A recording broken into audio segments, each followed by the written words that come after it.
আসসালামু আলাইকুম প্রিয় নবম শ্রেণীর শিক্ষার্থীরা।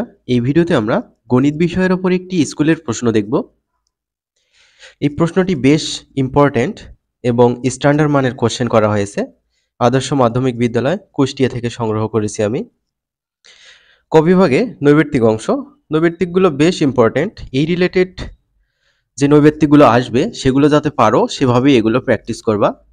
প্র্যাকটিস করার সময় একই টাইপের অন্যান্য এমসিকিউগুলো যাতে পারো সেভাবে প্র্যাকটিস করতে হবে। কারণ কোনো স্কুলের প্রশ্ন কোনো স্কুলের সাথে নাও মিলতে পারে, আবার মিলেও যেতে পারে। ৮০ থেকে ৯০%ও মিলে যেতে পারে, তাই না? যেহেতু এবার এনসিটিবি থেকে বা বোর্ড থেকে সারা বাংলাদেশে প্রশ্ন দিচ্ছে না একসাথে, সেহেতু প্রত্যেকটা স্কুল বা প্রত্যেকটা সমিতি আলাদাভাবে প্রশ্ন করবে। তো এগুলো তোমরা প্র্যাকটিস করবে। এখানে খ বিভাগে এক কথায় প্রকাশ বা এক কথায় উত্তর দিতে হবে ১৬ থেকে ২৫ পর্যন্ত। খুবই ইম্পর্টেন্ট প্রশ্নগুলো।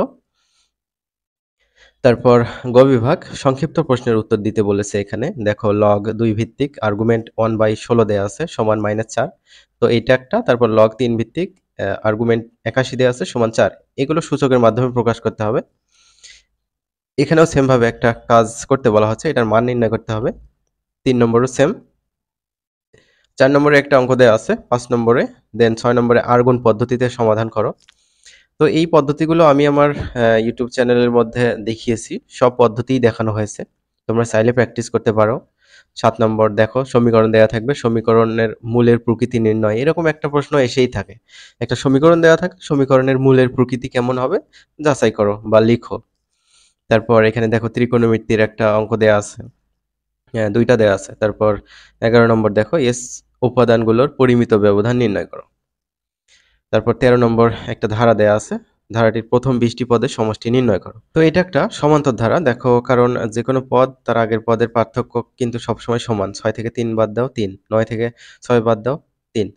তো সমান্তর ধারার সমষ্টির সূত্রের মধ্যে এখানে প্রথম পদ আর সাধারণ অন্তর বসায় দিলে এটার n এর জায়গায় ২০ বসায় দিলে ২০তম পদের সমষ্টি বের হবে। তারপর ঘ বিভাগের রচনামূলক প্রশ্ন আছে। তো এখানে উদ্দীপক থাকবে। উদ্দীপক অনুযায়ী ক ও খ এর প্রশ্নের উত্তর করতে হবে।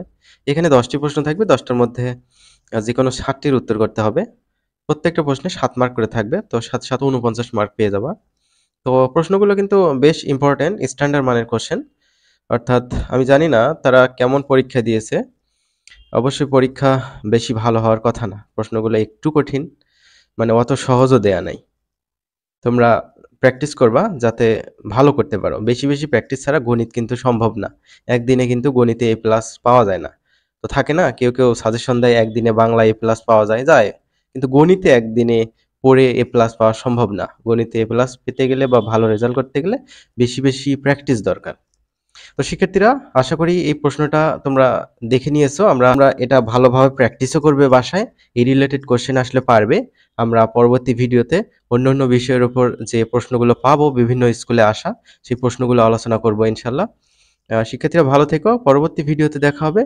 আল্লাহ হাফেজ।